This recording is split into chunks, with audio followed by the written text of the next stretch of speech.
इस देश के विकास में उसकी सड़कों का अहम योगदान होता है। भारतीय उपमहाद्वीप में ईसा पूर्व से सड़कों पर ध्यान दिया गया है और उस जमाने में भी सड़कों के रखरखाव के लिए काफी प्रयास किए गए थे। उसके बाद आजादी के बाद से लेकर अभी तक सड़कों की एक लंबी यात्रा रही है। राष्ट्रीय राजमार्ग, प्रदेश राजमार्ग से लेकर हर तरीके की सड़कों का निर्माण आजादी के बाद भारत की सरकारों ने किया है। आजादी के अमृत महोत्सव पर संसद टीवी ये विशेष कार्यक्रम लेकर आया है, जिसके माध्यम से हम लोग देश के विकास में पिछले 75 साल में सड़कों के अहम योगदान पर चर्चा करेंगे। आखिर क्या है सड़कों का देश के विकास में योगदान? क्यों मोदी सरकार ने नए नए राजमार्ग बनाकर दिया है सड़कों के रास्ते देश के विकास को नया आयाम? सुनाएंगे कहानी, दिखाएंगे दास्तान। नमस्कार, मैं प्रवीण सिंह शोरान।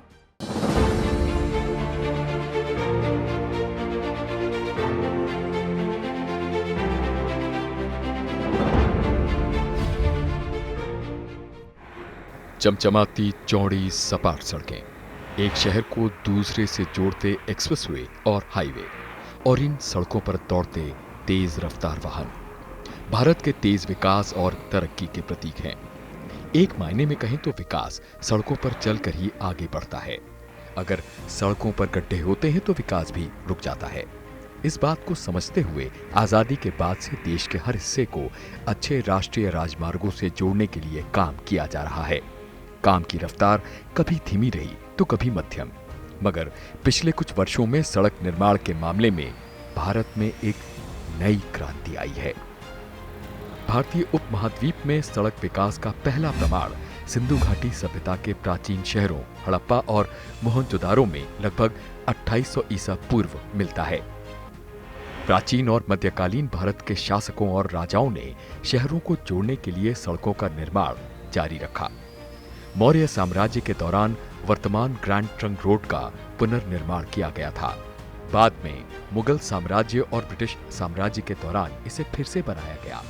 साल 1850 तक अनुमानित 2500 किलोमीटर पक्की लंबी सड़कों का निर्माण हुआ। ये देश के सबसे पुराने महामार्गों में से एक राष्ट्रीय राजमार्ग 44 है, जिसको पहले शेर शाह रोड या ग्रैंड ट्रंक रोड के नाम से जाना जाता था।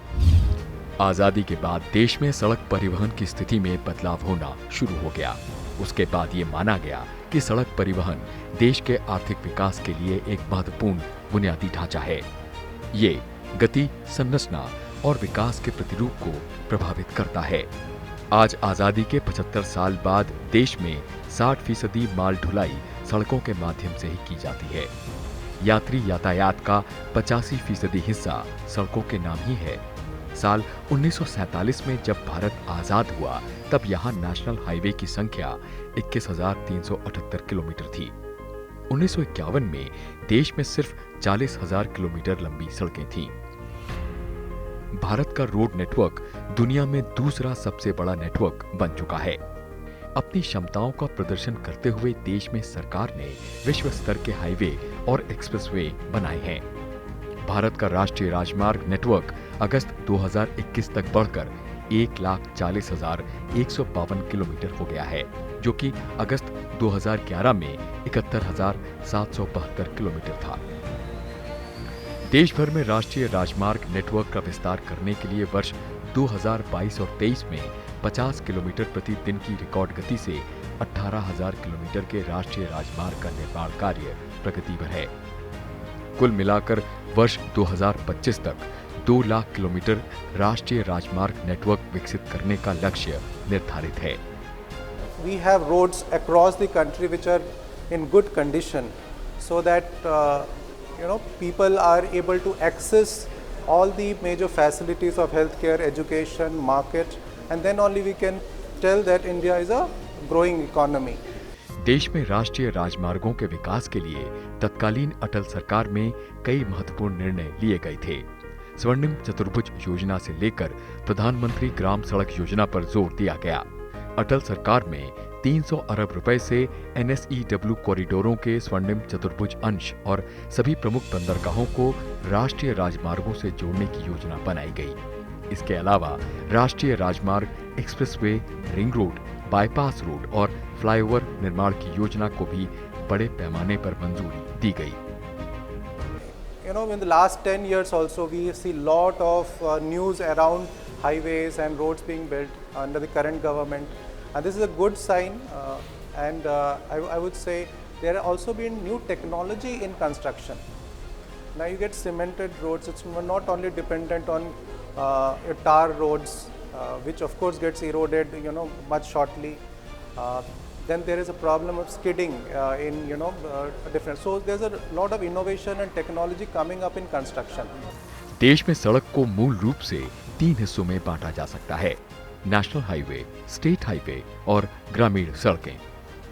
नेशनल हाईवे के लिए फंड केंद्र सरकार देती है और इसके निर्माण की जिम्मेदारी भी केंद्र सरकार की ही होती है। राज्यों में बनने वाले हाईवे का जिम्मा राज्य सरकारें उठाती हैं और गांव में सड़कें बनवाने का काम ग्रामीण विकास मंत्रालय देखता है।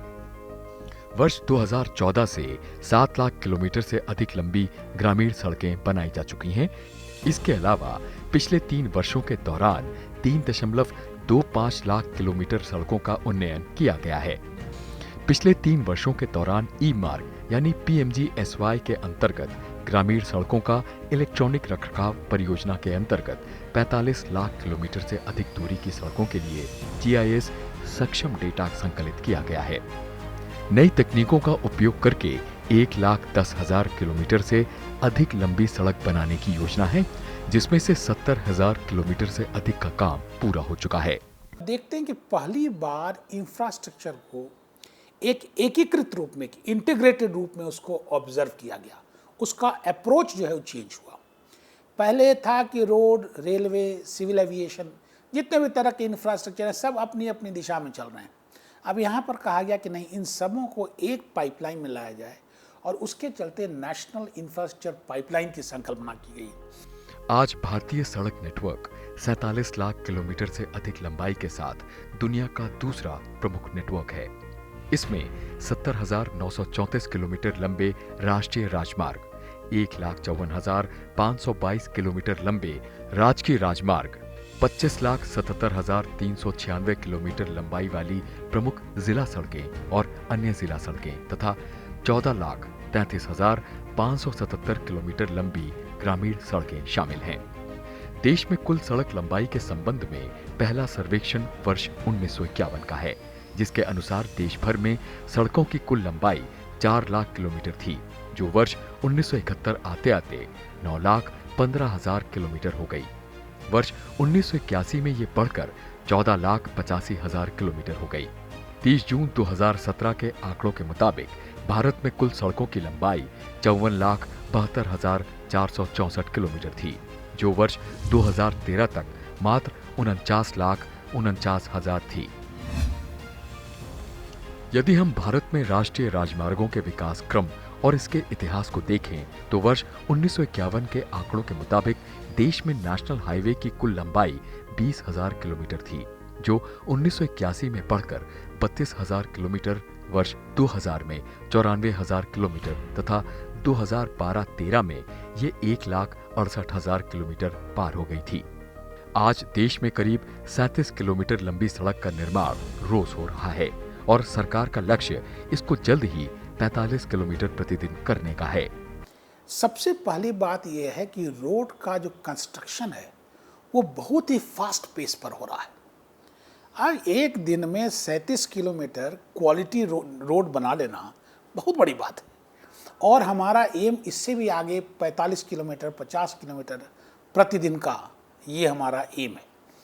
इसके साथ साथ देश के दूरस्थ एरिया को कनेक्ट कर देना, जो छोटे छोटे गांव हैं उनको बगल के शहरों से कनेक्ट कर देना, जिससे लोग वहाँ पर मेडिकल फैसिलिटीज़ के लिए जा सकें, एजुकेशन के लिए जा सकें, बहुत सारे एडमिनिस्ट्रेटिव एक्टिविटीज़ के लिए जा सकें, लोग वहाँ जा सकें।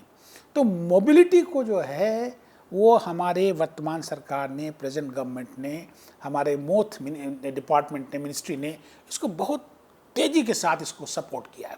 वैसे तो सड़कों के योगदान को या सड़कों के महत्व को आज़ादी के बाद से समझा गया, लेकिन साल 2014 के बाद से उस पर बहुत तेजी से काम किया गया। मोदी सरकार के अस्तित्व में आने के बाद से सड़कों के विकास की न केवल गति बढ़ी है, बल्कि साथ ही साथ उसकी उच्च गुणवत्ता में भी सुधार आया है।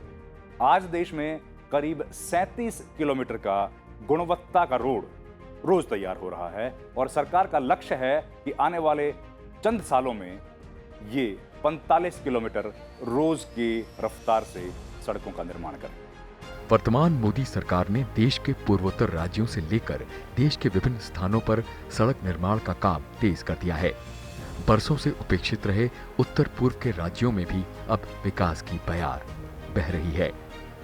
इस सरकार ने रोड्स को पूरा विस्तार किया, एक्सपैंड किया, और यह जो एक्सपेंशन हुआ इसके साथ साथ इन्होंने यह भी देखा कि यह एक्सपेंशन किसी एक क्षेत्र में सीमित न रहे। आप नॉर्थ ईस्ट को फॉर एग्जांपल लीजिए, जहां रोड की डेंसिटी बहुत कम हुआ करती थी। आप डेजर्ट एरिया का एग्जांपल लीजिए, राजस्थान के क्षेत्रों का एग्जांपल लीजिए, वहाँ बहुत कम डेंसिटी होती थी। जो हिमालयन एरिया है, हिमालयन आर्क जो हमारा है, हमारा जो कोस्टल रीजियंस है, आइलैंड टेरिटरीज है, यहाँ रोड्स बहुत कम हुआ करते थे, क्वालिटी रोड्स बिल्कुल ही नहीं थे। अब इन जगहों पर जो है वो रोड जा कर के बनाया, यानी रोड्स में हमने एक्सपेंशन के साथ साथ इक्विटी को, हर तरह के लोग, जिसको इंक्लूसिवनेस आप कहते हैं, इंक्लूजन जिसको कहते हैं, उस चीज़ को प्रमोट किया। यूं तो मोदी सरकार ने देश के हर हिस्से में सड़कों को बनाया है, राष्ट्रीय राजमार्गों को बनाया है, लेकिन जो दूर दराज के इलाके थे, खासतौर पर पूर्वोत्तर के राज्य और जिन इलाकों पर अभी तक पूर्व की सरकारों की नजर नहीं पड़ी थी, मोदी सरकार ने पिछले 8 वर्ष में उन इलाकों में भी सड़कों को पहुंचाया है और वहां के लोगों के जीवन में सड़कों के माध्यम से सुगमता आई है, जिसके बाद वो लोग बाकी देश के हिस्से से आने जाने में ज्यादा सहूलियत महसूस कर रहे हैं। साथ ही साथ वहां पर व्यापार के साधन भी बढ़ रहे हैं। इस विषय से जुड़े मुद्दों पर संसद टीवी से बात करते हुए केंद्रीय सड़क परिवहन और राजमार्ग राज्य मंत्री जनरल वीके सिंह ने सरकार की अन्य योजनाओं की भी चर्चा की। 2014 से पहले आपने कहा जी फलां जगह से फलां जगह तक रोड होगी, कॉन्ट्रैक्ट आपने कर दिया, उठा के ठेकेदार को दे दिया और उसके बाद भूल गए। अब वो ज़मीन के लिए भी दौड़ रहा है, वन की जो उसको परमिशन चाहिए उसके लिए भी दौड़ रहा है। आपने कोई समयावधि नहीं दी उसको। 10-10, 15-15 साल तक प्रोजेक्ट चल रहे हैं। अब हम क्या करते हैं, 2014 के बाद हमने कहा जब तक 90% लैंड नहीं होगा हम ठेकेदार को नहीं देंगे। तो जब हम उसको देते हैं प्रोजेक्ट, सिर्फ 10% लैंड बचता है, जो कि जिसकी हमें पूरी आशा है कि वो हमने अगर 2 साल में उसको बनाने के लिए बोला है तो 2 साल में उसका काम पूरा हो जाएगा। तो ये एक बहुत बड़ा बदलाव आया है। सर, एक बात मैं और जानना चाहूँगा, आर्थिक बात आपने की, सामाजिक, सांस्कृतिक और पर्यटन के हिसाब से, इनके हिसाब से सड़कों का क्या महत्व होता है और उसके लिए सरकार कैसे कोशिश कर रही है? अर्थ जगत की तो बताइए। ये जितने भी कॉरिडोर्स बन रहे हैं, इसके अंदर रिलीजियस सर्किट के लिए भी बन रहे हैं, इसमें पर्यटन स्थलों को जोड़ने के लिए भी बन रहे हैं। इन सब चीज़ों का ध्यान रखा जा रहा है, सांस्कृतिक केंद्रों का ध्यान रखा जा रहा है। हम ये चाहते हैं कि भारत एक ऐसा देश बने जहाँ जाने में सुविधा हो, चाहे वो पर्यटन के लिए जा रहा है, चाहे सामान लेकर जा रहा है, चाहे कि किसी खोज के लिए जा रहा है, उसको सब तरीके से आसानी मिले। चाहे वो सीमा क्षेत्र में जा रहा है, वहाँ भी उसको जाने की आसानी होनी चाहिए। हर तरीके से कोशिश की जा रही है कि आम आदमी का जीवन जो है वो सरल होता चला जाए, आर्थिक तौर पे प्रगति हो। सर, एक लास्ट अगर बात पूछूं कि अगर 10 साल बाद की बात करें या 20 साल बाद आप भारत को देखेंगे, तो जिस गति के साथ अभी बढ़ रहा है नेटवर्क, वो आप कहाँ देखते हैं, कहाँ पहुँच जाएगा हिंदुस्तान अगर इसी गति से काम करता रहा सड़क के मामले में? अगर मैं ये कहूँ कि कुछ समय की बात हो रहा है, जब हम इस समय भी हम पहले 5 देशों में से हैं जिनका रोड इंफ्रास्ट्रक्चर बहुत अच्छा है। इसके साथ और इंफ्रास्ट्रक्चर की भी बात होती है।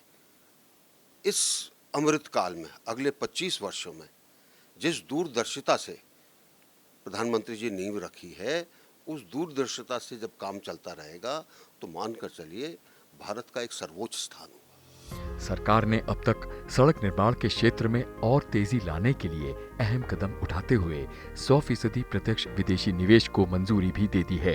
भारत जैसे विशाल देश में सड़कों का सामाजिक एवं आर्थिक समन्वय और उन्नयन में अत्यंत महत्वपूर्ण योगदान है। वर्तमान परिवहन व्यवस्था के विकास की अग्रदूत सड़कें ही हैं। देश के विकास में सड़कों के योगदान और आज़ादी के बाद से सड़कों के इतिहास पर ये था हमारा विशेष कार्यक्रम। इस कार्यक्रम में फिलहाल इतना ही। मुझे अब दीजिए इजाजत और आप देखते रहिए संसद टीवी।